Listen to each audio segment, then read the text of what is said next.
So I think it was 3 episodes ago, we started building this titanium muffler for MechanicO.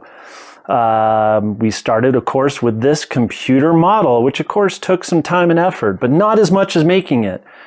But at the end of the day, after making it, this is what we got. Here it is, all ready and done, ready to go. I'm very happy with how it came out. A couple of surprises here and there, and a learning curve now and then. But at the end of the day, we got what we wanted. A fully titanium, narrower muffler.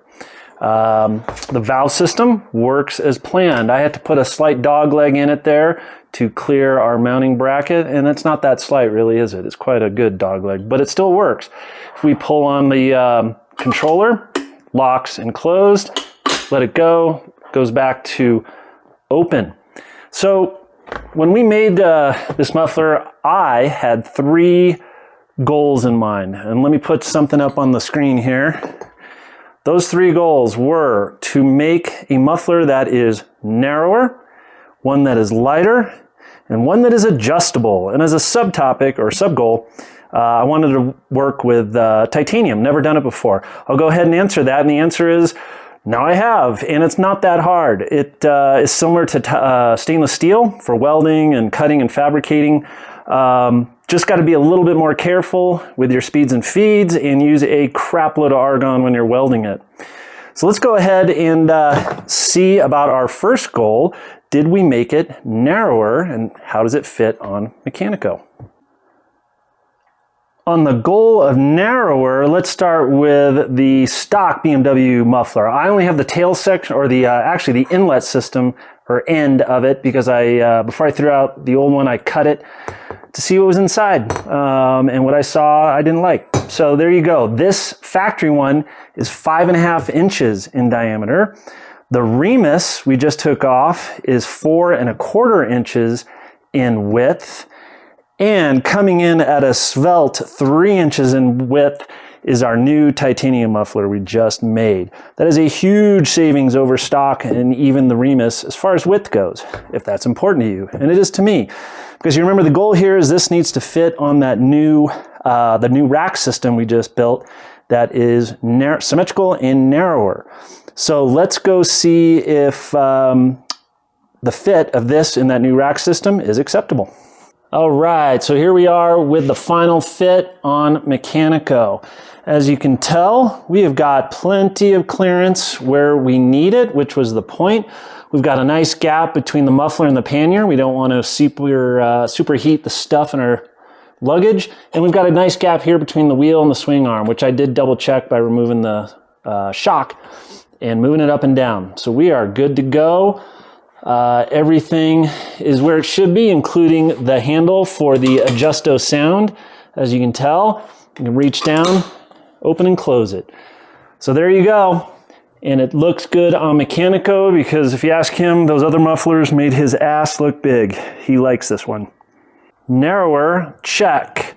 So how do we do on lighter? Let's take a look here on our screen. For the stock BMW Portly muffler, we've got 10.6 pounds. For the Remus titanium model for this bike, we have 5.9 pounds. And for our featherweight champion muffler, 5.1 pounds. Quite the savings. Over half over stock. That's amazing. That is quite a nice performance gain as far as weight goes. And it's made of titanium, so it's like the old saying, it's as strong as your wife, but as light as your girlfriend. So now let's go take a look at adjustability. So for the adjustability, I first wanted to show you exactly what we're looking at. You're looking down the tailpipe of the muffler right now, and the valve is open, and you're looking directly at a flashlight because it emphasizes the valve position. It's open. If we go to the closed, you'll see that now you can barely see the flashlight, and we are completely 100% blocking the internal baffle tube. And then here we are going back to closed, or open rather, sorry. 2 things. One, I went with the largest valve plate that we made. I figured let's start with the biggest one. And I also just made this with a 2-position valve right now, fully open, fully closed. Again, assuming down the road we could just add the mid position. So, what did this do when we tested it? 2 words for that: jack and shit. Unfortunately, the adjustable sound device did not go as planned. So we'll get into it here in a bit, but let me go ahead and show you what I heard, and you tell me if you hear differently. This is going to be the valve open, and then when I close it, you'll see this. But for right now, open.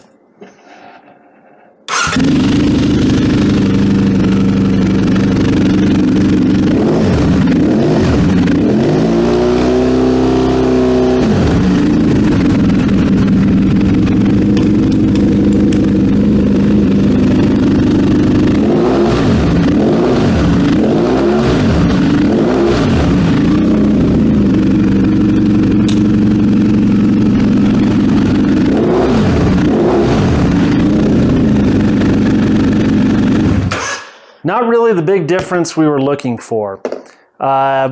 This sometimes happens on a new design. I've run into this before. It's called learning, it's called reiterating, forgetting, then you reiterate, and then you get it. So I have some ideas on how we're going to fix this. What I believe happened is the valve is too far forward in the muffler, and there's too much of a bypass. The gases can go around the valve, through the perforated tube, and then out. If you look at most mufflers, when they tune their sound, they put a slip-on or a cap on the end of the muffler, and they choke it at the end. And there's a reason for that. And I knew that, but I figured I would set the valve far back, and that would be enough. Well, there's too much bypass. So what I think we're going to try later on is we're going to try putting in a little insert that blocks the perforated tube after the valve. So now the valve is acting as if it were blocking the outlet at the outlet. And I think that'll matter, or make a difference. In the meantime, let's go ahead and run some tests, some on-the-street tests of the muffler as it is, because I think it sounds great. If anything, I would say it sounds very similar to the Remus without the slip-in insert, which is fine for me. But I think if you guys have made it this far, you want to hear it on the street under throttle. So let's go ahead and show a few clips of MechanicO under power and see what he sounds like. All right, wait a second. Let's scrap all that. This is now about a week later when I filmed what you just saw. And for the past week, every day, every morning, a couple times a day, I walk past MechanicO and I look at that muffler and it just irks me that sound adjuster did not do what I thought it would do. So this morning I pulled the muffler off MechanicO, drilled out the rivets, pulled out the packing, and stared at this internal baffle system for longer than I probably should have. And I believe I have a solution to make our sound adjuster work. But let's first go to some computer graphics to show you the problem and the solution. So here is a graphical representation of the muffler we just built. When the valve is open, it acts like any other muffler. The gases come in, they expand, and they exit. And the muffler works great for that. However, when we turn this valve assembly to the closed position and this valve plate here blocks it, what's happening is those gases, expanding gases, are now able to bypass the valve. And I thought that by putting this valve farther back in the muffler, it's about 3/4 back, this short distance here would be enough of a choke to not allow this bypass, but apparently it is. And that's why a lot of the manufacturers put their little core inserts on the tailpipe because that's where you want to plug it before it, or right where it exits. So our solution to the problem is going to be this. I'm going to make a sleeve that is going to cover this section of the perforated tubing. Thus, the gases cannot bypass. They get stopped right there. They'll have to leak past the valve or any other leaks, and this might of course mean we have to use a smaller valve. Who knows? That'll be a good problem to have if this actually works. So let's talk about that sleeve. And this is that sleeve. So I made the sleeve out of some titanium tubing I had left over.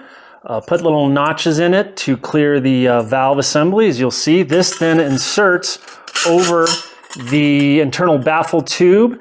It clears the valve hole there, and so that the valve assembly still fits in. And so now when that valve rotates to the closed position, the gases can no longer bypass around the valve. They are blocked by that sleeve. So we're going to just tack it in because it's not structural. Just a couple of tacks, and if something I need to change, I can just grind those tacks off. So first to welding, then assembly, and then back on the bike. Here we go.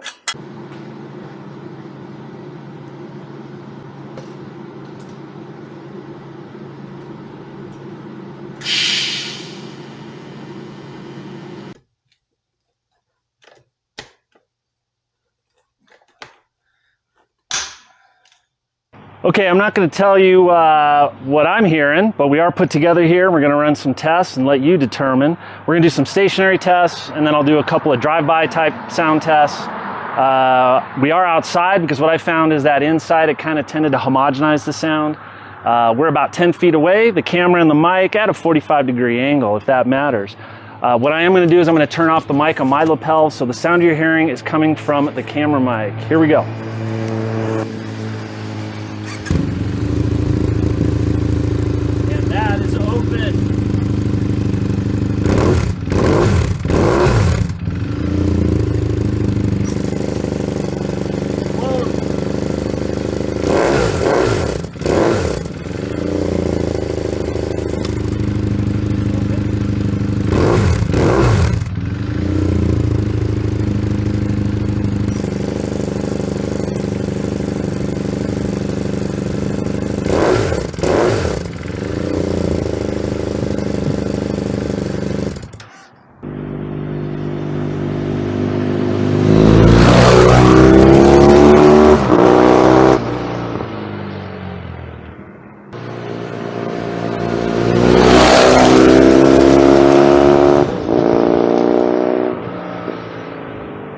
So as you can see in those sound tests, the stationary test, I thought there was a very big difference. You could tell that when we closed that valve, the tone of the motor came down significantly.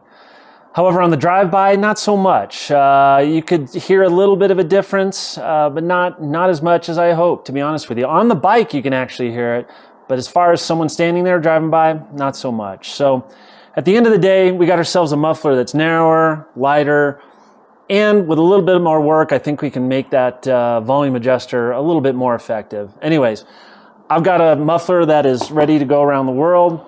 That was the point of this project. Next up, I believe we're going to work on MechanicO's new luggage system. So that's coming up.